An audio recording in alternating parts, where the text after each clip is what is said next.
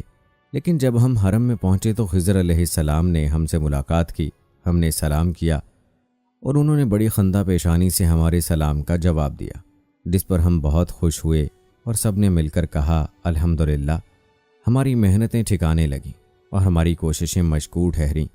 اس سے بڑھ کر طالب کے لیے اور کیا چیز ہو سکتی ہے کہ وہ اپنے مطلوب و مقصود کو پالے۔ حضرت خضر علیہ السلام نے ہمارا استقبال کیا اور وہ خود ہم سے ملاقات کرنے کے لیے تشریف لائے۔ بس ہمارا یہ کہنا تھا کہ ہاتف غیب نے ایک قہرناک آواز سے ہمیں پکارا، کیا جھوٹو اور اے مدعیو، تمہارے عہد و پیمانیاں تھے کہ ہمیں کبھی فراموش نہ کرو گے اور ہمارے غیر کی طرف مشغول نہ ہوگے۔ تم نے اپنے عہدوں کو توڑ دیا کہ ہمیں بھول کر ہمارے غیر کی جانب مصروف ہو گئے۔ جاؤ، میں سہج شکنی کے جرم میں تمہاری جانیں غارت کروں گا، اور جب تک تمہاری اچھی طرح خون ریزی نہ کر لوں گا کبھی تم سے صلح نہ کروں گا۔ اے ابراہیم، جن جوان مردوں کو تم خاک و خون میں لتھڑا ہوا دیکھ رہے ہو، یہ سب کے سب حق تعالیٰ کے شہید ہیں۔ ابراہیم، اگر تم بھی ایسا کر سکتے ہو تو اس راہ میں قدم رکھو، ورنہ ہم سے دور ہو جاؤ۔ ابراہیم بن ادھم نوجوان کی باتیں سن کر حیران زدہ ہو گئے اور دوبارہ پوچھا کہ مجھے صرف اس قدر دریافت کرنا اور باقی ہے کہ تم کس طرح زندہ رہے۔ جواب دیا کہ اور سب لوگ پختہ کار تھے، چونکہ مجھ میں خامی تھی، اس لیے کہا گیا کہ تو جان کنی کی شدت و سختی میں پختگی حاصل کر، اور جب پختہ کاری تجھے نصیب ہو جائے تو ان کے قدموں کے پیچھے پیچھے چلا۔ یہ کہا اور جاں بحق تسلیم کر گیا۔ پیارے دوستو، آپ نے ملاحظہ فرمایا کہ تصوف کی راہیں کتنی کٹھن ہیں، اس میں کیسی کیسی باریکیاں ہیں۔ روایات بتاتی ہیں کہ خواجہ ابراہیم بن ادھم رحمہ اللہ علیہ آخر عمر میں لوگوں کی نظروں سے مخفی ہو گئے اور کسی کو معلوم نہیں کہ آپ کس جگہ آرام فرما رہے ہیں۔ بعض کہتے ہیں بغداد میں ہیں اور بعض کہتے ہیں شام میں ہیں۔ بہت سے لوگ کہتے ہیں کہ آپ آبادی سے بھاگ کر اس غار میں پہنچے جہاں حضرت لوط علیہ السلام کی قبر شریف ہے اور وہیں آپ نے وفات پائی۔ جب آپ کا انتقال ہوا تو ایک آواز اس طرح لوگوں کو سنائی دی، یعنی ہوشیار ہو جاؤ کہ جس سے اہل زمین کو امن و امان حاصل تھی وہ آج زمین سے اڑ گیا ہے۔ یہ آواز سن کر تمام لوگ متحیر تھے کہ معاملہ کیا ہے، یہاں تک کہ خبر آئی کہ حضرت ابراہیم بن ادھم رحمۃ اللہ علیہ انتقال کر گئے۔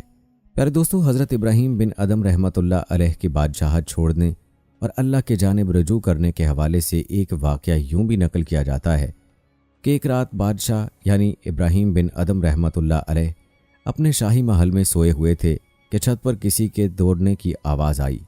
بیدار ہوئے، آواز دی کہ چھت پر کون ہے؟ جواب آیا کہ میں ایک مسافر ہوں، میرا اونٹ گم ہو گیا تھا، اسے تلاش کر رہا ہوں۔ بادشاہ نے کہا، ارے بے وقوف، گھروں کی چھتوں پر اونٹ بھی ملتے ہیں کبھی؟ یہ کیسے ہو سکتا ہے کہ اونٹ گھر کی چھت پر آ جائے؟ اس شخص نے جواب دیا، تم تو مجھ سے بھی زیادہ بے وقوف ہو، کبھی خدا بھی شاہی محلات میں ملتا ہے؟ تم ریشمی بستر پر آرام کرتے ہو اور چاہتے ہو کہ تمہیں خدا مل جائے؟ یہ کیسے ہو سکتا ہے؟ اس بات سے سلطان ابراہیم رحمۃ اللہ علیہ کے دل کی دنیا بدل گئی۔ صبح اٹھے، اپنے بیٹے کو تخت نشین کر دیا، امور سلطنت اس کے حوالے کیے، شہر چھوڑ کر جنگل کی راہ لی۔ جنگل میں پہنچے تو شاہی لباس اتار کر ایک گڈریے کو بخش دیا اور اس کے پھٹے پرانے کپڑے خود پہن لیے۔ بلخ کو چھوڑ کر نینشا پور آئے اور پہاڑ کی ایک غار میں عبادت کرنے لگے۔ وہ جمعرات کی رات غار کی چھت پر آتے، لکڑیوں کا گٹھا جمع کرتے، سر پر اٹھا کر شہر میں پہنچتے اور لکڑیاں بیچ کر جو کچھ حاصل ہوتا اس کا نصف اللہ کی راہ میں دے دیتے اور نصف سے اپنی ضرورت کی چیزیں خرید کر لے آتے۔ ایک عرصے تک اس کا یہی کام رہا۔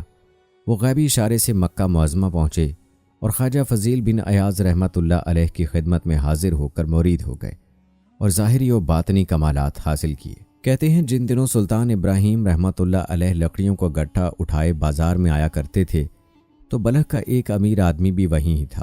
اس نے سلطان ابراہیم کو پہچان لیا اور بادشاہی چھوڑ کر لکڑیاں بیچنے پر بڑی ملامت شروع کر دی۔ حضرت سلطان ابراہیم کو ان کی باتوں پر بڑا غصہ آیا۔ بیٹھے بیٹھے لکڑیوں کے گٹھے پر ہاتھ مارا تو وہ ساری سونے کی بن گئی۔ سلطان ابراہیم نے یہ سارا سونا اس کو بخش دیا اور کہا کہ آج بلخ کی سلطنت کی یاد کی نحوست کی وجہ سے میری حلال کی روزی ضائع ہو گئی۔ اسی طرح کا واقعہ ہے کہ ایک بار سلطان ابراہیم رحمۃ اللہ علیہ بلخ کے راستے سے ہوتے ہوئے مکہ کی طرف جا رہے تھے۔ شاہی عمراء اور وزراء کو آپ کی خبر ہوئی۔ انہوں نے آپ کے صاحبزادے کو جو اس وقت تخت نشین تھا ساتھ لیا اور حاضر خدمت ہوئے۔ سب نے مل کر درخواست کی کہ اگر آپ دوبارہ تخت سے سلطنت پر تشریف لے آئیں تو ہمیں بڑی خوشی ہوگی۔ سلطان ابراہیم نے اپنے بیٹے کو بڑی محبت کے ساتھ اپنے پہلو میں بٹھا لیا اور باتیں کرنے لگے۔ اسی اثنا میں غیب سے ایک آواز آئی کہ جو لوگ ہمارے حسن و جمال کے عاشق ہوتے ہیں وہ کسی دوسرے کی طرف متوجہ نہیں ہوتے۔ یہ بات سنتے ہی سلطان ابراہیم نے رونا شروع کر دیا اور عرض کی، اے اللہ، جس کی وجہ سے ابراہیم تجھ سے غافل ہو گیا ہے اس کو اٹھا لے تاکہ تیری محبت کا رشتہ نہ ٹوٹنے پائے۔ کہتے ہیں کہ صاحب دار سلطنت ابراہیم کے بیٹھتے ہی فوت ہو گیا۔ ایک اور ایمان افروز واقعہ ہے۔ کہتے ہیں جن دنوں سلطان ابراہیم بلخ کی بادشاہی چھوڑ کر بیابان میں چلے گئے تو چند دن دریا کے کنارے پر قیام کیا۔ وہاں عمراء اور وزراء حاضر ہوئے اور درخواست کی کہ آپ دوبارہ تخت نشین ہو جائیں۔ سلطان اس وقت اپنی گدڑی سی رہے تھے۔ آپ نے سوئی دریا میں پھینک دی اور فرمایا کہ تم بڑے طاقتور حاکم ہو، دنیا کے سارے اسباب تمہارے پاس موجود ہیں، دریا سے میری سوئی نکال دو۔ کوئی بھی سوئی نہ نکال سکا۔ آپ نے بلند آواز سے کہا کہ اے دریا کی مچھلیوں، میری سوئی نکال کر لاؤ۔ اسی وقت ہزاروں مچھلیاں اپنے منہ میں چاندی کی سوئیاں اٹھائے پانی کی سطح پر تیرنے لگی۔ ایک مچھلی کے منہ میں حضرت خواجہ کی سوئی بھی تھی۔ آپ نے ہاتھ بڑھا کر اس سے سوئی لی اور تمام مچھلیوں کو رخصت کر دیا۔ پھر عمراء کو مخاطب کر کے فرمایا کہ ہماری سلطنت تمام جہاں پر ہے، اب ہمیں بلخ کی سلطنت کی ضرورت نہیں ہے۔ پیارے دوستو، یاد رہے کہ جب بندہ اللہ کے لیے سب کچھ چھوڑ دیتا ہے تو اللہ تعالیٰ اس کو سارے جہان کی سلطنت عطا فرما دیتا ہے۔ کہتے ہیں ایک دن خواجہ شفیق بلخی سلطان ابراہیم رحمۃ اللہ علیہ کی خدمت میں حاضر ہوئے۔ ایک درویش جو صاحب کشف و کرامات تھا وہ مجلس میں بیٹھا تھا۔ آپ نے پوچھا، تم گزر اوقات کیسے کرتے ہو؟ وہ کہنے لگا کہ گر مل جائے تو کھا لیتا ہوں ورنہ صبر کرتا ہوں۔ آپ نے فرمایا، یہ کام ہماری گلی کوچے کے کتے بھی کرتے ہیں، ہونا یوں چاہیے، اگر نہ ملے تو صبر کرو، اگر مل جائے تو اللہ کی راہ میں قربان کر دو۔ اللہ اکبر۔ دوستو، کیا کمال توکل ہوتا ہے اللہ والوں کا۔ اللہ سے دعا ہے کہ اللہ پاک ایسے ہی توکل کا کچھ حصہ ہمیں بھی نصیب فرما دے، آمین۔ آج اللہ کی ذات پر توکل نہ ہونے کی وجہ سے ہم لوگ دنیا کے پیچھے دن رات بھاگ رہے ہیں، ورنہ اللہ تعالیٰ نے جو رزق لکھ دیا ہے وہ تو مل کر رہے گا۔ کہا جاتا ہے کہ ایک شخص نے حضرت سلطان ابراہیم بن ادھم رحمۃ اللہ علیہ سے پوچھا کہ تم کس کے بندے ہو؟ آپ کانپے اور بے ہوش ہو گئے۔ ہوش میں آئے تو یہ آیت پڑھی جس کا ترجمہ ہے، آسمانوں اور زمینوں میں کوئی بھی ایسا نہیں جو اللہ کا بندہ نہ ہو۔ اس شخص نے کہا کہ آپ نے پہلے ہی یہ جواب کیوں نہیں دے دیا؟ فرمایا، میں ڈرتا تھا کہ اگر میں اپنے آپ کو اس کا بندہ کہوں تو مجھ سے اس کی بندگی کا حق ادا نہیں ہوا، اگر نہ کہوں تو کافر ہو جاتا ہوں۔ آپ رحمہ اللہ کی کرامت کا ایک واقعہ یوں ہے کہ آپ رحمۃ اللہ علیہ ایک دن دریا کے کنارے پہنچے اور پار جانا چاہا۔ ملاح نے کرایہ مانگا۔ آپ نے دریا کی ریت کی مٹھی بھری اور ملاح کی جھولی میں ڈال دی۔ ملاح نے غور سے دیکھی تو ریت نہیں، سونا تھا۔ دوستو، کہتے ہیں حضرت سلطان ابراہیم بن ادھم رحمۃ اللہ علیہ کے دو کامل خلفاء تھے، ایک خواجہ حذیفۃ المرائشی اور دوسرے خواجہ شفیق بلخی رحمۃ اللہ علیہ۔ آپ نے جس دن بادشاہی چھوڑی اس دن سے ایک جگہ پر قیام نہیں کیا، کئی جگہ سے ہوتے ہوئے شام میں حضرت لوط علیہ السلام کے مقبرے کے ساتھ ایک پہاڑ کے غار میں مقیم ہوئے۔ دوستو، آپ کو بتاتے چلیں کہ شیخ فرید الدین عطار نے تذکرۃ الاولیاء میں حضرت ابراہیم بن ادھم رحمۃ اللہ علیہ کے ترک کے 3-4 سبب بیان کیے ہیں۔ مولانا جامی اپنی کتاب نفحات الانس میں لکھا ہے کہ شکار کے دوران ہاتف نے آواز دی کہ تم اس کام کے لیے نہیں پیدا کیے گئے۔ اس سے ان کو آگاہی ہوئی، بادشاہی ترک کر دی۔ لیکن میر سید اشرف جہانگیر سمنانی قدس سرہ اپنی کتاب لطائف اشرفی میں فرماتے ہیں کہ حضرت خضر علیہ السلام نے سلطنت سے نکال کر اس راستے پر لگایا اور تربیت دی اور خرقہ خلافت عطا کیا۔ اس کے بعد آپ حضرت خواجہ فضیل ابن ایاز کی خدمت میں حاضر ہوئے اور تربیت حاصل کرنے کے بعد خرقہ خلافت حاصل کیا۔ امام باقر رضی اللہ تعالیٰ عنہ سے خلافت اور اس کے بعد آپ کو حضرت امام محمد باقر رضی اللہ تعالیٰ عنہ کا فیض صحبت بھی نصیب ہوا اور ایک خرقہ خلافت ان سے بھی حاصل کر کے اوج کمال تک پہنچ گئے اور آپ سے ایک جہاں فیضیاب ہوا اور ہدایت حاصل کی۔ پیارے دوستوں، روایات بتاتی ہیں کہ تمام تر کمالات کے باوجود آپ پر ہمیشہ گریہ طاری رہتا تھا۔ جب آپ بلخ سے مرو اور مرو سے نیشا پور گئے تو وہاں کی مشہور غار میں آپ کامل 9 سال تک عبادات اور ریاضات میں منہمک رہے۔ لوگوں کو کیا معلوم آپ غار میں کیا کر رہے ہیں۔ جمعرات کے دن آپ غار سے باہر آتے تھے اور لکڑیوں کا گٹھا جمع کر کے شہر میں فروخت کرتے اور روٹی خرید کر نصف فقراء میں تقسیم اور نصف اپنے لیے رکھتے تھے۔ ایک ہفتے تک اس پر اکتفا کرتے تھے۔ جب بلا قصد آپ سے کرامات کا ظہور ہونے لگا تو لوگوں کو معلوم ہوا کہ کون ہے۔ خلق خدا کا ہجوم دیکھ کر آپ وہاں سے بھاگ نکلے اور مکہ معظمہ میں سکونت اختیار کی۔ کہتے ہیں وہاں پہنچ کر آپ نے صحرا میں قیام فرمایا۔ ایک اکابر دین نے وہاں پہنچ کر آپ کو اسم اعظم تعلیم فرمایا۔ اس کے بعد حضرت خضر علیہ السلام تشریف لائے اور کہنے لگے کہ ابراہیم جس نے آپ کو اسم اعظم سکھایا وہ میرے بھائی الیاس علیہ السلام تھے۔ نفحات الانس میں لکھا ہے جن دنوں سلطان ابراہیم نے بادشاہی چھوڑ کر جنگل میں قدم رکھا تو غیب سے ایک بزرگ آئے۔ انہوں نے انہیں اسم اعظم سکھایا۔ اسم اعظم پڑھتے ہی عرش سے لے کر فرش تک تمام چیزیں روشن ہو گئیں۔ کچھ دنوں بعد حضرت خضر علیہ السلام تشریف لائے۔ کہنے لگے اے سلطان، وہ میرے بھائی حضرت الیاس علیہ السلام تھے جنہوں نے تمہیں اسم اعظم سکھایا ہے۔ میں خضر ہوں، میں تیرا دوست بن کر رہوں گا۔ حضرت ابراہیم بن ادھم نے جواب دیا کہ میں اللہ تعالیٰ کے بغیر کسی دوسرے دوست کی ضرورت محسوس نہیں کرتا۔ یہ کہہ کر حضرت خضر علیہ السلام کو رخصت کر دیا۔ اس کے علاوہ خود حضرت ابراہیم بن ادھم رحمہ اللہ فرمایا کرتے تھے کہ مجھے حضرت خواجہ داؤد بلخی نے بادیہ میں اسم اعظم سے آگاہ فرمایا۔ پیارے دوستوں، روایات میں یہ بات بھی ملتی ہے کہ حضرت خواجہ ابراہیم بن ادھم رحمہ اللہ نے سفر مکہ میں ہر قدم پر 2 گانا نفل ادا کیا۔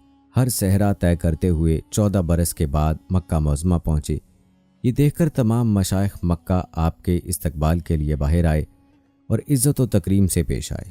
اسی جگہ حضرت خواجہ فضیل ابن ایاز کی خدمت میں حاضری نصیب ہوئی۔ آپ 50 سال تک مجاور حرم مکہ رہے۔ میرات العروس میں روایت ہے کہ حضرت خواجہ ابراہیم ادھم مدت تک جامع بصرہ میں معتکف رہے اور 3 دن رات میں ایک بار افطار کرتے تھے۔ عبداللہ بن مبارک رحمہ اللہ کے استاد حضرت خواجہ عطا سلمی فرماتے ہیں کہ ایک سفر میں ان کے ہمراہ تھا۔ زیادہ راہ ختم ہو گیا تو 40 دن تک ہم نے صبر کیا۔ آپ مٹی کھایا کرتے تھے اور کسی سے اس کا ذکر نہیں کرتے تھے۔ انہوں نے یہ بھی فرمایا کہ جب خواجہ ابراہیم بن ادھم رحمہ اللہ بلخ سے چلے گئے تو پیچھے ایک بچہ چھوڑ کر گئے۔ بڑا ہو کر بچے نے دریافت کیا کہ میرا والد کہاں ہے۔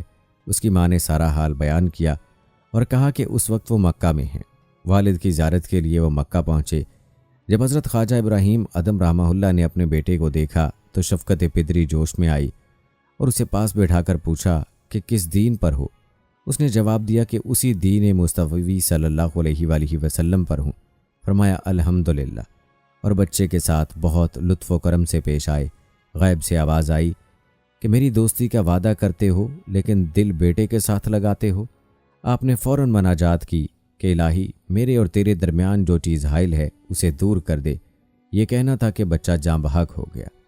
آپ رحمہ اللہ کی اولاد کے حوالے سے مختلف روایات ہیں جن کا تذکرہ ہمارے موضوع نہیں ہے، اور یاد رہے کہ روایات میں اکثر اختلافات پائے جاتے ہیں اور راوی واقعات کو اپنے انداز میں بیان کرتے ہیں۔ اسی لیے اس ویڈیو میں اگر آپ روایات کا اختلاف پائیں تو یہ ایک عام چیز ہے، اور تاریخ میں واقعات کو ہر کسی نے اپنے انداز میں بیان کیا ہے جس پر اعتراض نہیں بنتا۔ آپ رحمۃ اللہ علیہ کی کرامت کا ایک واقعہ رونق المجالس میں یوں بیان ہوا ہے کہ حضرت خواجہ ابراہیم بن ادھم کی عادت تھی کہ سخت گرمی کے ایام میں بھی آپ اپنے گوشہ تنہائی سے نکل کر مسجد میں آتے اور نماز باجماعت ادا کرتے تھے۔ ایک دن آپ کا ایک شاگرد ساتھ تھا۔ آپ نماز سے فارغ ہو کر ایک دیوار کے سائے میں سو گئے۔ شاگرد کیا دیکھتا ہے کہ دیوار کے سوراخ سے ایک سانپ نکلا۔ سانپ کے منہ میں نرگس کی شاخ تھی جسے وہ حضرت کے رخ انور سے مکھیاں اڑا رہا تھا۔ جب آپ خواب سے بیدار ہوئے تو شاگرد نے آپ کو سانپ کی مکھیاں اڑانے کا ماجرا سنایا تو آپ نے فرمایا کہ تجھے معلوم نہیں کہ جو شخص اللہ کی اطاعت کرتا ہے ہر چیز اس کی اطاعت کرتی ہے اور اللہ تعالیٰ اس کے ساتھ فضل و کرم کے ساتھ معاملہ فرماتے ہیں۔ آپ رحمہ اللہ کی کرامت کا ایک اور واقعہ کتاب حکایت الصالحین میں یوں لکھا ہے کہ ایک دن آپ کو خبر موصول ہوئی کہ خراسان میں آپ کا کوئی رشتہ دار لا ولد فوت ہو گیا ہے اور اس کی بہت سی جائیداد آپ کے ورثہ میں آئی ہے۔ یہ خبر سن کر آپ نے سفر کا ارادہ کیا۔ تھوڑی دور گئے تھے کہ کیا دیکھتے ہیں ایک نابینا پرندہ پتھر پر بیٹھا ہے۔ پانی سے ایک جانور نکلا جو مٹی سے کیڑے نکال کر نابینا پرندے کے منہ میں دینے لگا۔ آپ نے یہ تماشا دیکھ کر اپنے رفیق سفر سے کہا کہ تم نے دیکھا کہ ایک نابینا پرندہ کو بھی اللہ تعالیٰ ضائع نہیں ہونے دیتا اور روزی دے رہا ہے۔ اگر ہم خراسان نہ جائیں تو روزی تو ہمیں ضرور ملے گی۔ یہ کہہ کر آپ نے سفر کا ارادہ ترک کر دیا اور واپس چلے آئے۔ صحرا میں جا کر قیام فرمایا۔ ایک دفعہ طہارت کے لیے کنویں پر گئے اور ڈول کنویں میں ڈالا۔ جب ڈول باہر آیا تو موتیوں سے لبریز تھا۔ آپ نے کہا الہی مجھے پانی درکار ہے تاکہ وضو کروں، مجھے موتیوں کی کیا ضرورت ہے؟ چنانچہ ڈول کو کنویں کے اندر پھینک کر چلے گئے۔ پیارے دوستوں، کہتے ہیں کہ دنیا کو ٹکراؤ تو وہ پیچھے آتی ہے اور دنیا کے پیچھے لگو تو وہ اور بھی بھاگتی ہے۔ پیارے دوستوں، میرات الاسرار میں لکھا ہے کہ آخر عمر میں حضرت خواجہ کا تصرف بہت بڑھ گیا تھا اور کثرت سے طعام و غربا و مساکین میں تقسیم کرتے تھے۔ شیخ علاء الدولہ سمنانی چہل مجالس میں فرماتے ہیں کہ ایک دن حضرت شیخ سفیان سوری قدس سرہ حضرت خواجہ ابراہیم ادم کے پاس گئے۔ آپ نے مصلے کے نیچے ہاتھ ڈال کر مٹھی بھر درہم نکالے اور نوکر کو دے کر فرمایا کہ بازار جاؤ اور 10 سیر گرم روٹی اور شہد لاؤ۔ حضرت سفیان نے کہا ہم 2 آدمی سے زیادہ نہیں ہیں، یہ اسراف ہے؟ آپ نے فرمایا کھانے پینے کی چیزوں میں اسراف نہیں ہوتا، اگر زیادہ ہے تو دوسرے لوگ کھا لیں گے۔ پیارے دوستو، آپ رحمہ اللہ کے کمالات و کرامات اس قدر زیادہ ہیں کہ اس مختصر ویڈیو میں ان کی گنجائش نہیں۔ جہاں تک بات ہے آپ رحمۃ اللہ علیہ کے وصال کی اور آپ رحمۃ اللہ علیہ کے خلفاء کی، تو سیر الاقطاب میں لکھا ہے کہ آپ کے 2 خلفاء تھے، حضرت خواجہ حذیفہ مرعشی اور حضرت خواجہ شفیق بلخی رحمۃ اللہ علیہ۔ یہ بھی کہتے ہیں کہ آخر عمر میں آپ گم ہو گئے تھے، معلوم نہیں کہ آپ کا مدفن کہاں ہے۔ بعض کہتے ہیں کہ آپ بغداد میں حضرت امام احمد بن حنبل کے پہلو میں دفن ہیں، بعض کا خیال ہے کہ آپ ملک شام میں حضرت لوط علیہ السلام کی قبر کے متصل دفن ہیں۔ سیر الاقطاب میں آپ کی وفات بروز جمعہ 28 جمادی الاول 280 ہجری لکھی ہے، مگر زفین الاولیاء میں 261 یا 62 ہجری لکھی ہے، واللہ عالم۔ دوستو، روایت ہے کہ ایک آدمی نے وصال کے بعد آپ رحمہ اللہ کو خواب میں دیکھا اور پوچھا کہ اللہ تعالیٰ نے آپ کے ساتھ کیا معاملہ کیا، کیونکہ آپ رحمہ اللہ نے اللہ کی محبت میں بادشاہی ترک کی تھی اور فقر اختیار کیا تھا۔ آپ نے جواب دیا کہ عرش الہی کے بالمقابل جہاں عاشقان الہی ہر روز 70 بار دیدار کرتے ہیں، مجھے مقام ملا ہے۔ حضرت ابراہیم بن ادھم منصور بلخی کے چند القابات یہ تھے: محدث، صدیق، زاہد، عابد، عارف، ولی، تارک الدنیا، مقرب درگاہ الہی، صاحب کرامت، ابو اسحاق آپ کی کنیت تھی۔ خلاصہ کلام یہ ہے کہ آپ رحمۃ اللہ علیہ نے بادشاہی چھوڑ کر فقر کو اختیار کیا، بہت سے مشائخ کو دیکھا اور دنیا کو اپنے علم اور تصوف سے مستفید کیا اور اپنے خالق حقیقی سے جا ملے۔ دوستو، یہ تھی ہماری آج کی ویڈیو، جس میں آپ کو حضرت ابراہیم بن ادھم رحمہ اللہ علیہ کی زندگی کے احوال اور ان کی کرامات کے بارے میں آگاہ کیا گیا۔ جانے سے پہلے ویڈیو کو شیئر ضرور کیجیے گا۔ ہم یہ امید کرتے ہیں کہ آپ کو ہماری آج کی یہ ویڈیو ضرور پسند آئی ہوگی۔ اگر آپ کو ہماری آج کی یہ ویڈیو پسند آئی ہے تو سب سے پہلے اس کو لائک کریں، شیئر کریں اپنے دوستوں کے ساتھ، کمنٹ سیکشن میں اپنی رائے کا اظہار لازمی دیجیے گا۔ مجھے اگلی ویڈیو تک اجازت دیں، فی امان اللہ۔